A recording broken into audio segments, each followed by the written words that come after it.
Élection. Élection, c'est un mot à la mode. Il y a beaucoup d'élections. Et en même temps, c'est légitime. Mais quand un rabbin parle d'élection, évidemment, ça renvoie aussi à la question de l'élection d'Israël, c'est-à-dire la responsabilité du peuple d'Israël à accomplir sa mission. Mais l'élection, c'est exactement le même principe. Une personne est élue pour symboliser, pour synthétiser l'ensemble des vocations d'une société, d'un groupe humain. L'élection, c'est une responsabilité.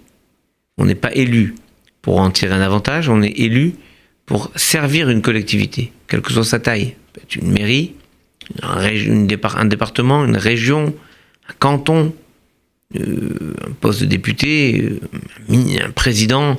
Chaque fois qu'il y a une élection, il y a forcément comparaison. Il y a projet. L'élection, dans le judaïsme, c'est exactement cela.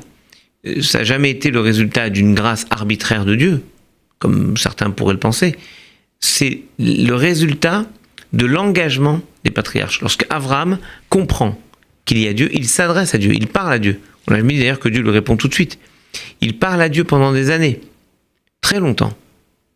Il est persuadé qu'il est dans un échange avec Dieu. Et c'est là que Dieu lui dit, ce que tu m'as demandé, je te le promets, tu auras une descendance et tu auras une promesse. Et cette élection, c'est l'engagement à assumer cette responsabilité.